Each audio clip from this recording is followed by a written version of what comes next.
Fantasy writers are no doubt familiar with the concepts of hard magic and soft magic in the fantasy genre. These ideas were first popularized by Brandon Sanderson himself, partially due to how freaking prolific he is and largely due to his presence online, especially in his university lectures that he posts on his YouTube channel. Sanderson's understanding of magic is mostly summed up as follows. Magic can be written as a system, a creative world-building element that can be used to both explain and restrict the fantastical things that the fantasy world allows. Magic systems include things like the ancient language in Aragon, the spells, potions, and horcruxes in Harry Potter, and allomancy in Sanderson's own Mistborn series. These magic systems can mostly be divided into two main types, hard magic systems and soft magic systems.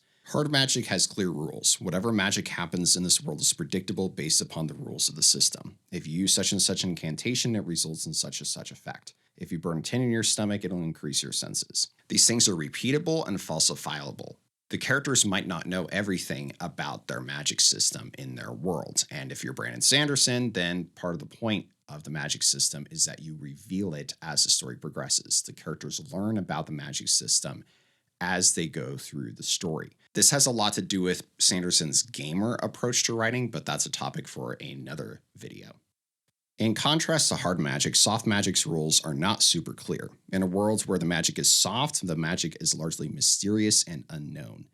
If anyone understands how the magic works, they're not forthcoming about it, and the main characters are mostly in the dark. First, I'd like to point out how fundamentally different these two types of magic are. Hard magic feels more like science, not science like ours, but science that is special to a particular world. Because the things hard magic allows are predictable, repeatable, and falsifiable, the magic is effectively a form of science that happens to work in this other world.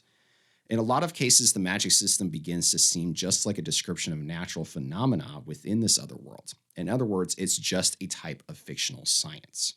Soft magic, on the other hand, feels more, well, magical. It doesn't always do exactly what characters or readers expect. Many would say that soft magic is actually the more fantastical of the two because there's more mystery involved. You might be wondering why bother thinking about this. Who cares which magic system you use in your world? But I would argue that understanding magic systems in fantasy writing is very important for knowing how those magic systems impact your overall story, especially in the areas of theme and character. The magic system in your fantasy world will impact how the story is told because in most fantasy stories, that magic is integral to how the character will accomplish their goal. Even more importantly, the two different approaches to magic systems, hard and soft, show us two very different approaches to thinking about the world and even our place in it, because the magic often ends up being used or interpreted as an analogy for something in the real world. Most of the time, magic within a story is not representing actual magic. Actual magic, the type of things that witches or pagan religions might practice, is a very different thing. Fantasy writers are almost never writing specifically about that. Magic is almost always representing something else. The magic is a stand-in or a symbol for something that is in the real world. So how you design your magic system has a huge impact on what you are even saying about the real world in your story. Let's break down this understanding of hard versus soft magic and how this impacts our writing of fantasy stories. A few weeks back, a bunch of famous fantasy writers were on a panel at Worldcon and were interviewed by the hosts of the SFF Fanatics podcast. You'll recognize a lot of big names on this panel, including Brandon Sanderson, George Martin, and Robin Hobb. During this interview, the writers had a conversation about magic systems. Sanderson's the one who brought up the idea of hard versus soft magic, so let's start with what he has to say. Well, this is I want to point out, when I give this lecture, you can go watch my lecture on YouTube, I won't give it here. The idea is not that you should write magic in any one way. The idea is that understanding magic is a tool for storytelling and the different emotions that different types of uses of magic can produce. And you know, in my books, I come from a science background, right? I was a chemistry major in college. I tend to be, and you know, I come to it from a love of some great science fiction novels mixed with some fantasy epic storytelling, and I actually live in this Dune area as well. I read Dune years before I read Tolkien, and I appreciate both of them, but I would also put myself in the more inspired by Dune category. And I look at these things, and I have a lot of fun with characters who are trying to navigate making these things work as if they were a branch of science. But there's a cost to that. The cost to doing magic the way that I love to do it means that you do lose some of the sense of wonder that's innate to magic, in the sense of fear. There's a fear to the story like the monkey's paw. There's a fear to using some of these softer magics that you get the sense that a human doesn't know what they're doing. And when they use the magic, terrible things can happen. Tolkien was actually really good at this, right? He has a hard magic system. You slip on the ring, you know exactly what happens. The characters can use it to solve problems. You've got a soft magic system. Whatever Gandalf does is going to be cool. You're not sure if it's even magic or if something else happened, and it's going to have dire consequences that the rest of the characters can't even comprehend. And these two magic systems are used for brilliant purpose in the books. And so I love seeing how people use magic. People assume I read exclusively rule-based hard magic systems, but I don't. I read widely around them all, and I appreciate them all. They're all like, fine wines where there's so many different vintages and so many different things to taste. And so don't make the mistake of assuming there is one way. I do worry that a lot of writers who are inspired by me assume you have to do it my way, which is interesting because when I broke in, I sat on a lot of panels at Worldcons and people told me I was crazy because this was the urban fantasy boom. And in urban fantasy, you often don't want the characters to have absolute control over what they're doing because you want to maintain some of that horror and mystery to the use of magic. It should be something that mostly belongs to the Fae or the monsters or whatever that you can weaponize, but dangerously so. Not all, obviously, there's no rules to this, but when I broke in, people were saying, no, you shouldn't do it this way. If you have rules, it ruins the magic system. I would just encourage people, if you're a writer, try all different applications until you find what works for you. And what works for you may be different for every book. So Sanderson straight up says that he is largely influenced by science itself and by science fiction stories. It isn't so much that he's getting his magic ideas entirely from epic fantasy, but he's actually getting it from science fiction ideas. Because of this, he writes stories about characters who are figuring out how to use the magic system as if it's a branch of science. And this necessarily makes his magic system less mysterious in his stories. Now, I will say up front that there are reasons for this. If you have a hard magic system, it makes it a whole lot easier to figure out how it's going to impact your plot. It makes it a lot easier to plan that plot, and it makes it easier to avoid Deus Ex Machina in your story. The clear rules make it a lot easier to outline and to plan the plot so that it runs smoothly. But Sanderson himself admits that there are weaknesses to using a hard magic system because it takes out some of the wonder that readers are often looking for in a story about magic. In a hard magic system, there is less opportunity to create a sense of wonder because there is more certainty. Just like science, a hard magic system is predictable, and predictability takes out the mysterious element needed for a sense of wonder. He then goes into an explanation of his understanding of the differences between hard magic and soft magic by giving examples from The Lord of the Rings. He talks about the ring as a type of hard magic because it is predictable.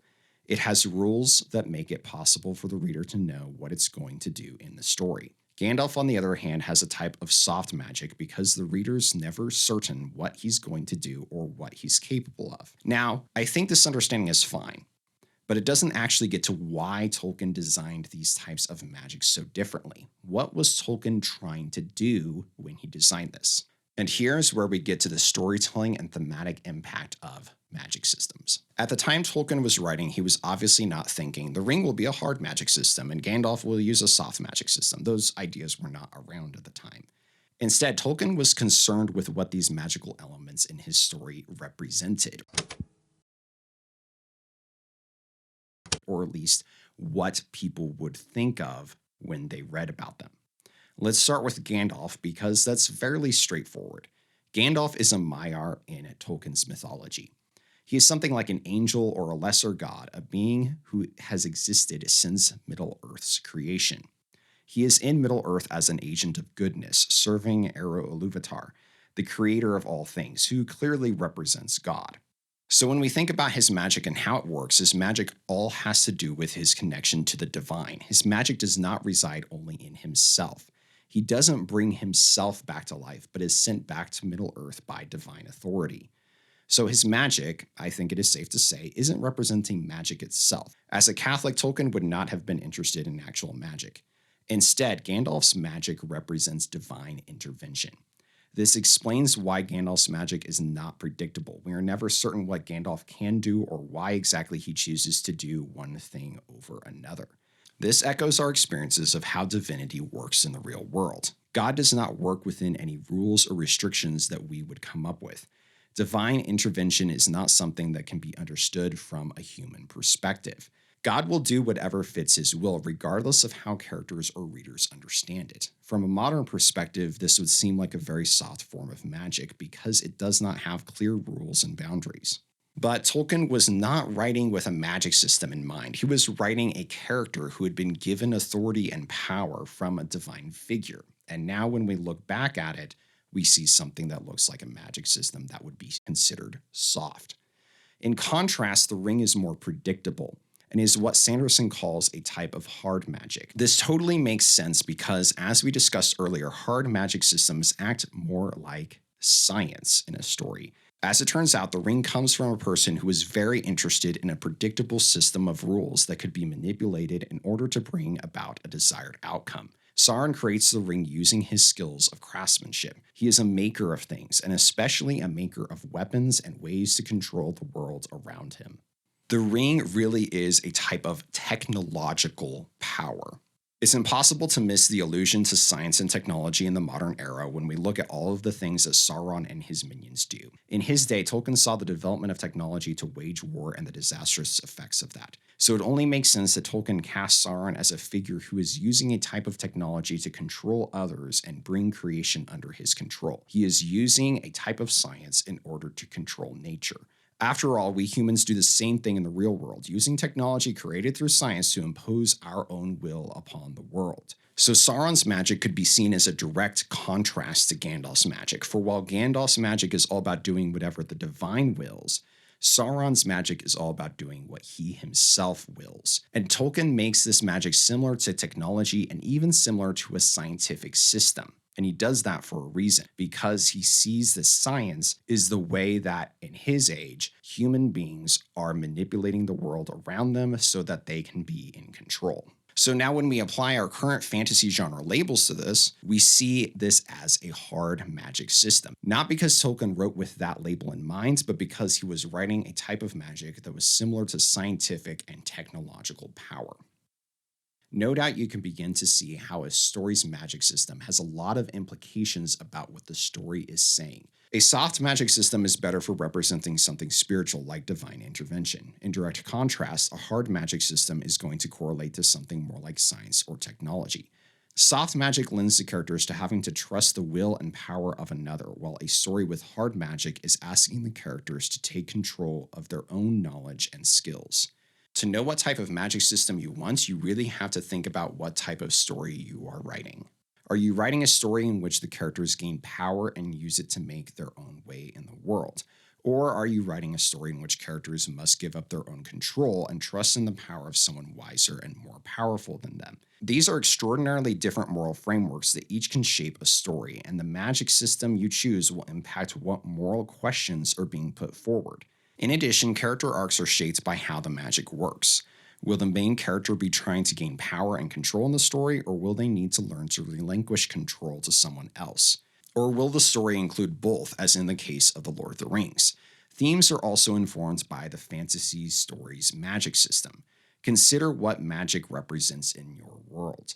Is it something akin to technology or the progress of science? Does it basically add like a new type of science in this other world?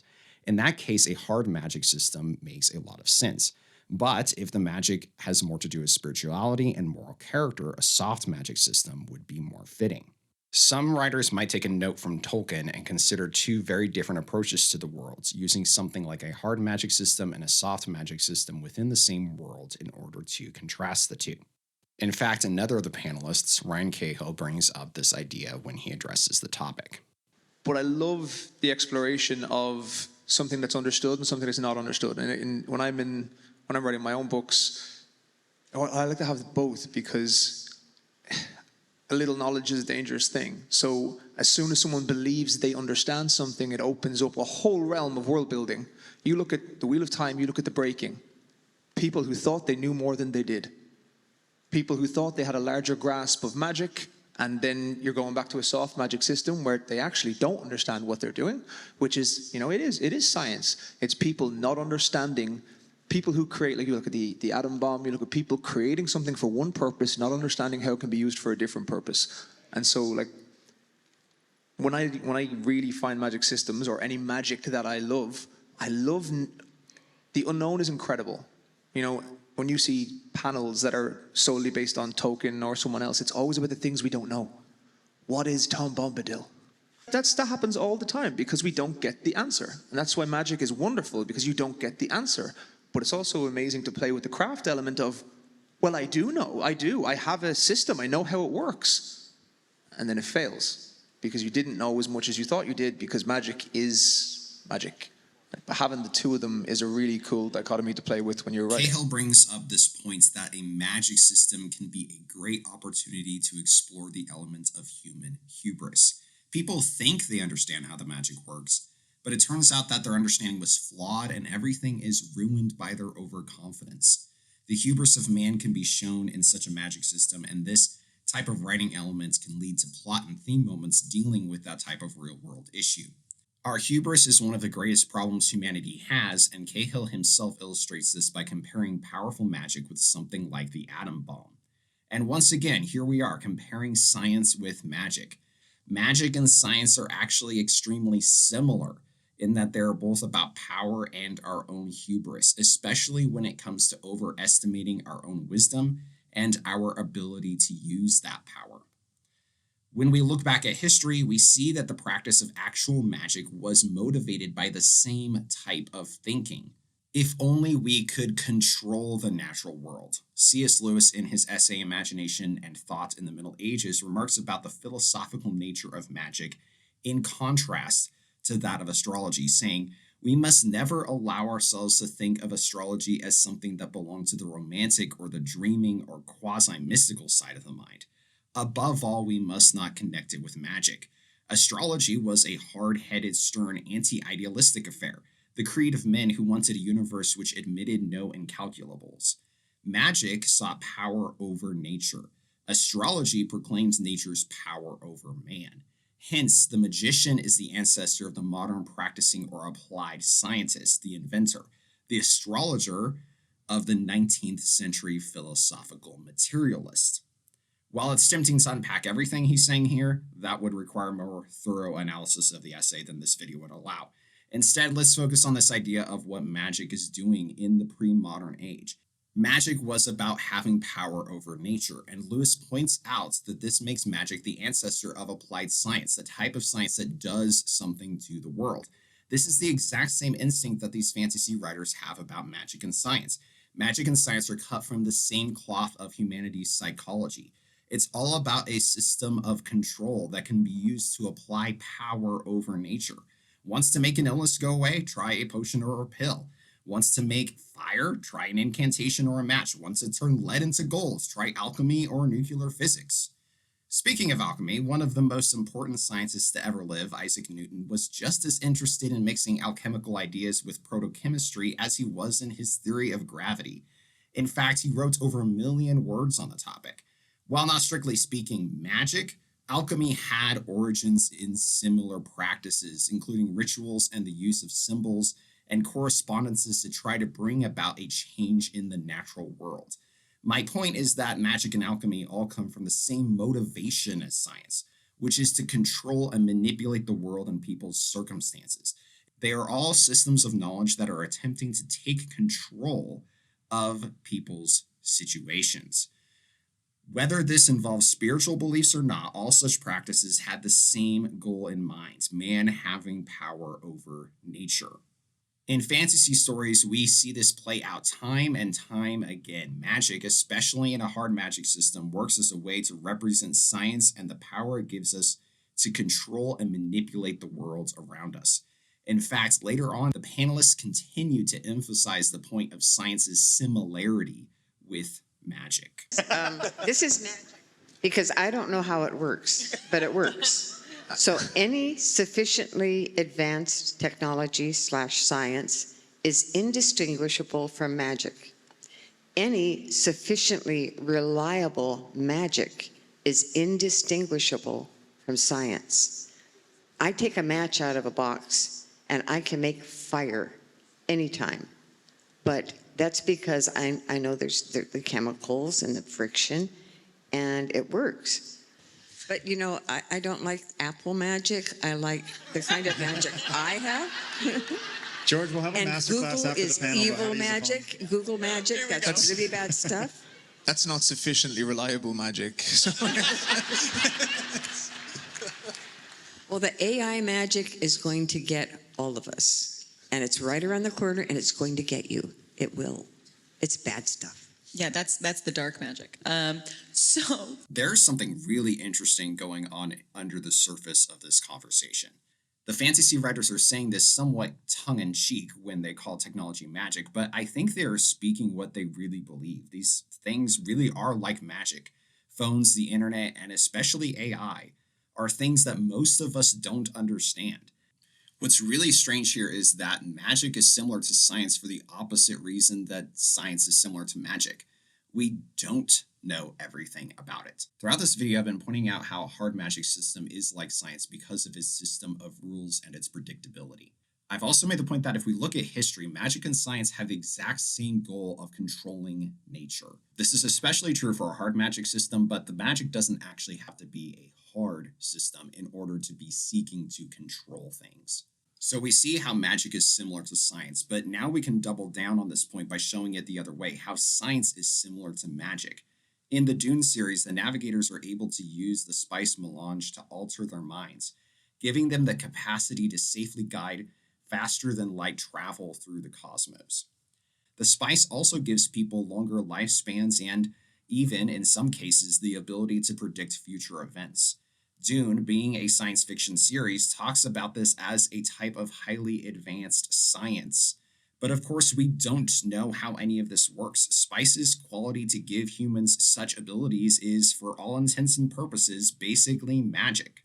We experience advanced science as a type of magic in our own lives. How exactly the internet works is beyond me. I might be able to give a vague explanation of how these invisible signals work, but even talking about it in such a way makes it sound like it is magic. All I really experience is I can call someone on WhatsApp and talk to them from the other side of the world, and all I really see is their face on a glass and metal rectangle. It's basically a type of magic. Do I understand how it works? Not really. Things are even worse when we go to the area of AI. Advanced AIs are based upon deep learning models, and these are so complex that even the engineers are not able to actually see how the AI works. This is called the black box problem. The apparent decision-making and problem-solving that goes on within an AI is extremely difficult to access, and even then, it doesn't always make sense to people. Even the people who build the AIs don't understand the full process that is going on there. This is beginning to sound more and more like a type of magic. It only gets worse when you ask questions about AI's personalities, theoretical consciousness, and how this technology will impact the future. We simply don't know enough, and no one does. So, putting the looming existential crisis aside, let's address a much more simple question. Is soft magic really more magical than a hard magic? And is hard magic really more like science than soft magic? The truth is that magic and science are so closely related symbolically that they can function in similar ways within a fantasy or science fiction story, regardless of the magic system type. However, each magic system type tells us something different about how the system of power, magic, science, or otherwise, will work and how it will impact the story. Soft magic systems will impact the story very differently than hard magic systems. So when designing your world, you'll want to start with your goals first and ask yourself what type of story you are writing. What type of character arc do you want? As discussed earlier, a soft magic system will lend the story to a character arc of humility or acceptance, while a hard magic system will lend the story to a character arc of skill enhancement or growth and confidence. Consider also what the magic represents. Is the magic representing science or technology? A hard magic system will do better. If it represents spirituality or divine will, then a soft magic system is more likely to serve your purposes. Coupled with understanding your story's themes, think about whether the magic should be viewed positively or negatively. This won't tell you directly if the magic system should be hard or soft, but it's an important element to deciding how to design this aspect of the world. Both hard and soft magic can be cast in positive or negative functions within a story. Is the theme about the evils of technological advancement, and is magic being used to represent that? A hard magic system that oppresses nature and the poor would make a lot of sense. At the same time, if the story is about the positive elements of scientific progress, then a hard magic system that's being used to uplift people and protect the natural world could also work. As for soft magic, a soft magic system could also address problems in science, especially in our current era, in which the common person doesn't understand our most advanced technology. A magic that is dangerous and unpredictable, while still based in human hubris, could easily represent the problems we face in looming AI takeover and nuclear war.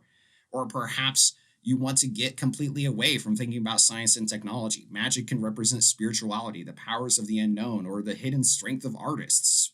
Such mysterious ideas lend themselves to a soft magic system. Now, if you're like most modern writers I know, you probably don't necessarily like this idea of representation within your fiction. You would rather just write a good story and not worry about what the particular elements in your story represent. I used to think like this myself, but I found that when I'm not careful how I design the elements of my world, those elements can end up impacting my themes and character arcs in ways I did not predict, and in the end, in ways that I do not like. I want to be certain of what my story is saying. What is the moral framework that is being used, and what is the theme that is being expressed? I don't want there to be world-building elements baked into my story that end up going against the theme or the character arc. If I'm telling a story about a character who needs to learn to let go of control, and I also want the magic system to be seen in a positive light, then I probably should go with a soft magic system, because that soft magic system is more likely to go alongside with what the character needs to deal with, what they need to go through, what they need to learn. However, if I want the story to have a magic system that is not viewed positively, a magic system that is seen as a bad thing, then it would actually make a lot of sense to have a hard magic system in that case, because in that case, the character could be trying to use that hard magic system to control everything in their life, and they actually need to learn to let go of that instead of trying to keep control all the time. So understanding how the magic system's design impacts the character arc and the theme is really important for making sure your reader views the magic in a way that you want them to. Do you want your reader to see the magic as a good thing or a bad thing? If it's going to be a good thing, it needs to go along with your themes or your character arc. If you want it to be a bad thing, then it should be actively going against those things. Understanding this is very helpful for preventing your world building from getting in the way of your storytelling. More importantly, it helps a writer design a world that enhances the storytelling. And this is true not just for fantasy and science fiction, but for any story that you ever tell. The setting and what can go on in that setting necessarily impacts the theme and the character arc and what the story is even saying. Remember that every story has some type of message. And that message is probably going to be found in either the theme or in the character arc. Every time you write a story, it is inevitable to have some sort of point, whether that point is true or false, frivolous or serious. Even though we are fiction writers, we want our readers to come away from reading our stories knowing more of the truth, not falsehoods. This is what makes good fiction. Your world building, magic systems included, can help you shape your story so that you can more effectively express that truth.